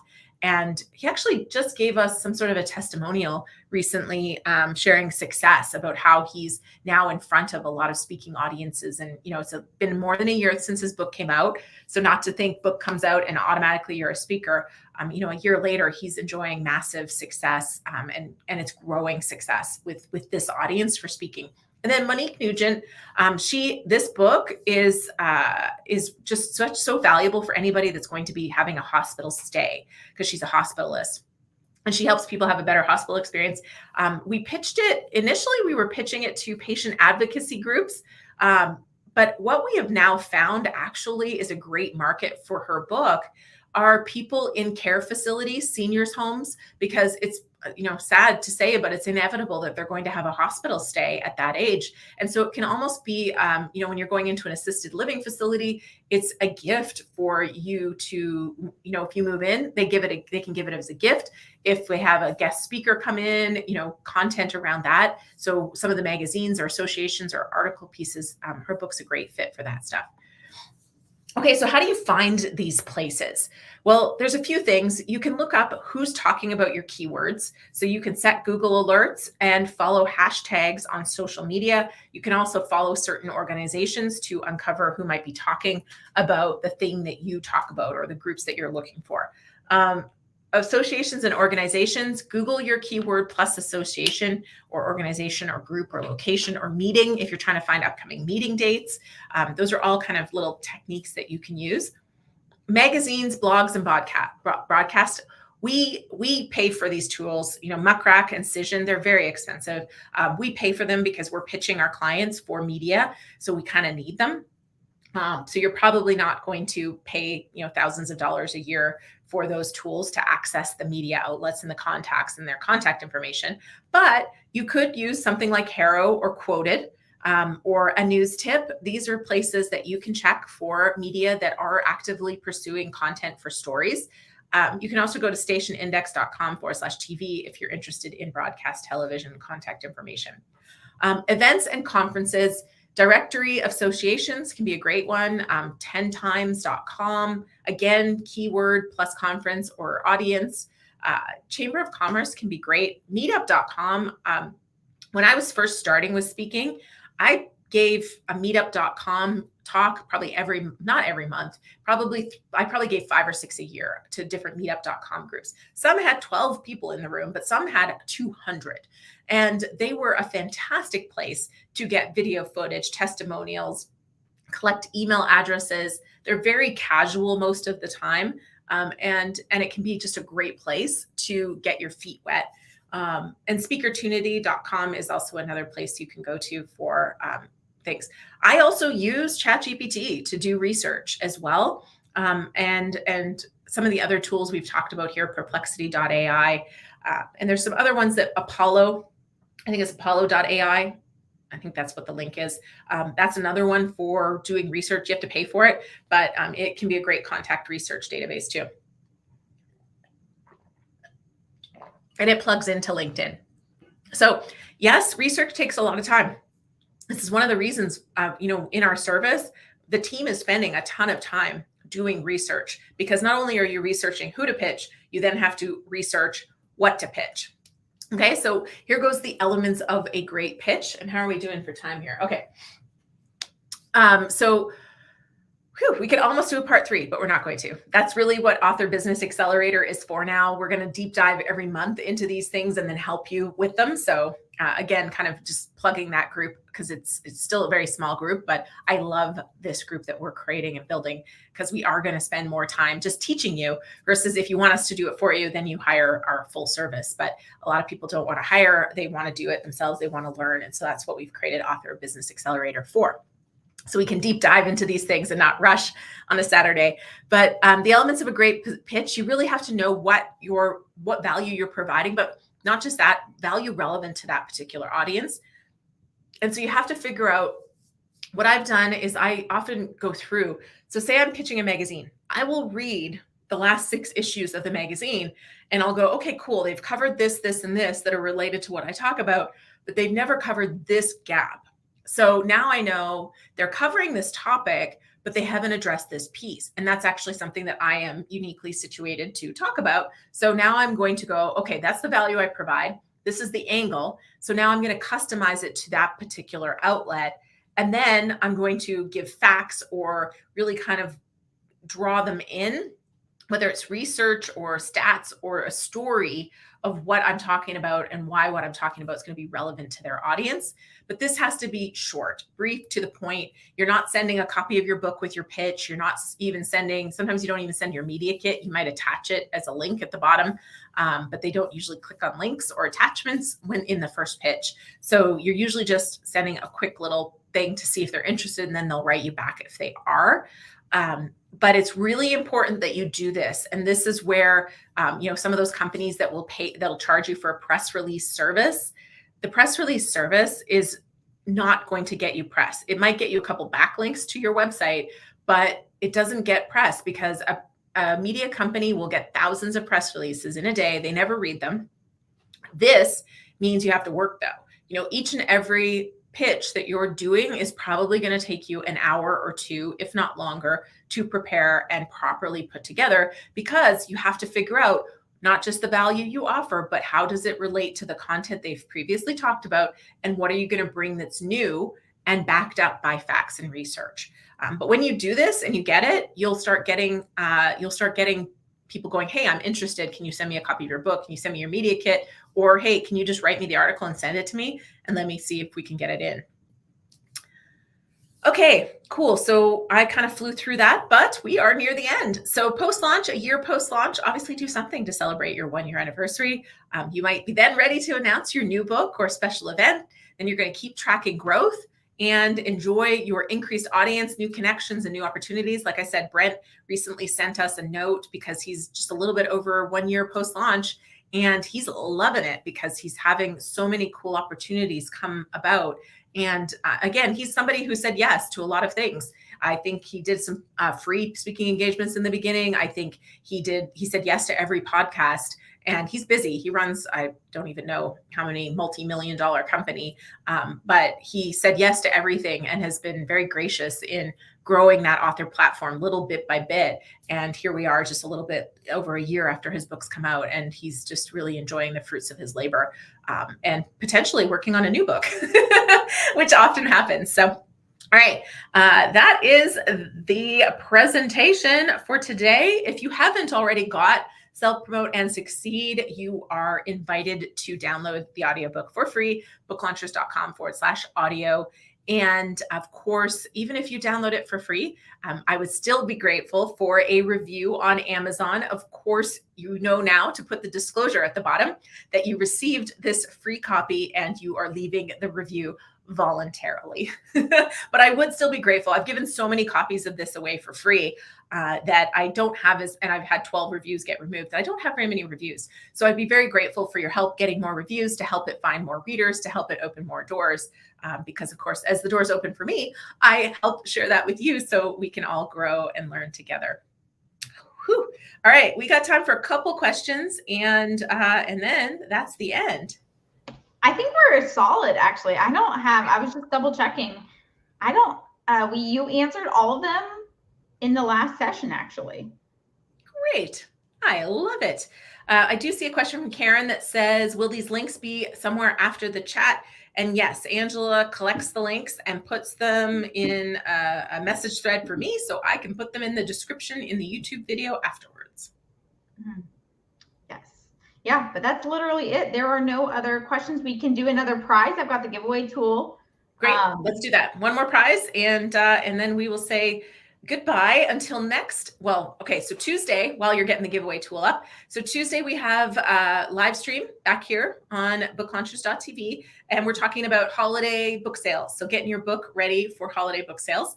And then we are back here for the next deep dive in November. And I have a special guest. It is Rena from Speaker Slam, which Speaker Slam is another organization you guys might want to consider. They have a path to put you on their stage, and their stage does have a live audience, and they have contests for speakers. Sarah Bean, our book marketing manager, is heading up to Toronto in November to be one of the judges for their Grand Slam events. So all the speaker events they've had all through the year, they have the winners of all those events to speak at this event, and Sarah's heading up to judge their event. So she's going to be here talking on the deep dive and kind of teaching us some tips for growing that speaking business and stepping on stages and things like that. So that's going to be a fantastic deep dive as well. And that's happening November something.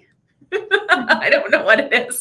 I don't know off the top of my head either. All right. I'll find the date while you do the giveaway.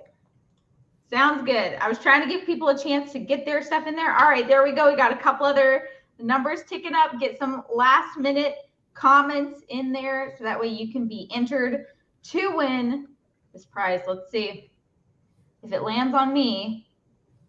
I can't win. That doesn't do me any good to clear out my closet, like I said. St. John Butler, looky there. You won. We're very excited for you. I think you just won something recently too. I think so, yeah. I mean, you're winning all the time, apparently, I believe. So you know the drill. Please email me at team@booklaunchers.com with your, I don't keep your mailing addresses, folks. So I do need your mailing address, even if you've won in the past. I just saw Aubrey's comment that, I think it was Aubrey. Somebody commented that they recommend Landing Local Media by Jason Jones. I just happen to have that book right here. There we go. Yes. So Susan, I don't know if you saw him on our YouTube live, but yeah, he was a guest. We have a video on that as well, where he broke down a lot of pieces. But yeah, it's a very short, quick, easy read. So definitely gives you some good tips as well. So yeah, thank you for that. That's funny that I just happened to have it right here. All right. Well, thank you, everybody. I did post the date. The deep dive with Rena from Speaker Slam is on November 16th.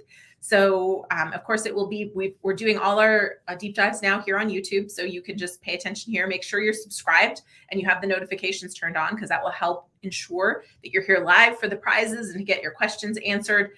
But yeah, thank you so much for everyone who is here. And if you're watching the replay, you can comment, and I always comment back as well. But thank you, Angela, as always, for spending some time on your Saturday with us. I appreciate you. And thank you, everybody else. It was great being with you today. Bye, everyone. Hope to see you on the next one.